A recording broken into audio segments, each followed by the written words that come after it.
সিদ্ধান্তহীনতায় ভুগছেন, ডিসিশন নিতে প্রবলেম হচ্ছে, ছোট্ট একটা টিপস শিখিয়ে দিই আপনাদেরকে।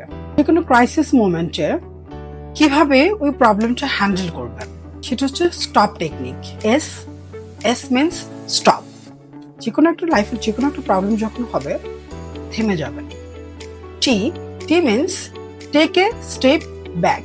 ওই সিচুয়েশন থেকে একটা স্টেপ পেছনে সরে যাবেন। দেন হচ্ছে ও ও মানে অবজার্ভ। দূর থেকে পুরো ঘটনাটার ভেতরের এবং বাইরের সবকিছু অবজার্ভ করবেন। কি কি হচ্ছে, আমি ঠিক মতো বুঝতে পারছি কিনা, ঘটনাটা দেখতে পাচ্ছি কিনা। দেন হচ্ছে P P means proceed mindfully. That means খুব ঠান্ডা মাথায় একটা ডিসিশন নেওয়া।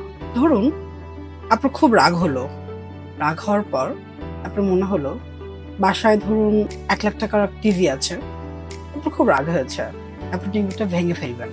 তখন খুব ঠান্ডা মাথায় ভেবে দেখবেন টিভিটা ভাঙলে অ্যাকচুয়ালি কি কি ক্ষতি হচ্ছে আর কি কি লাভ হচ্ছে।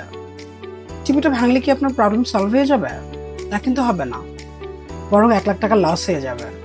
দ্যাটস ওয়াই যে কোনো সিচুয়েশনে এই স্টপ টেকনিকটা ফলো করবেন। ভালো থাকবেন সবাই।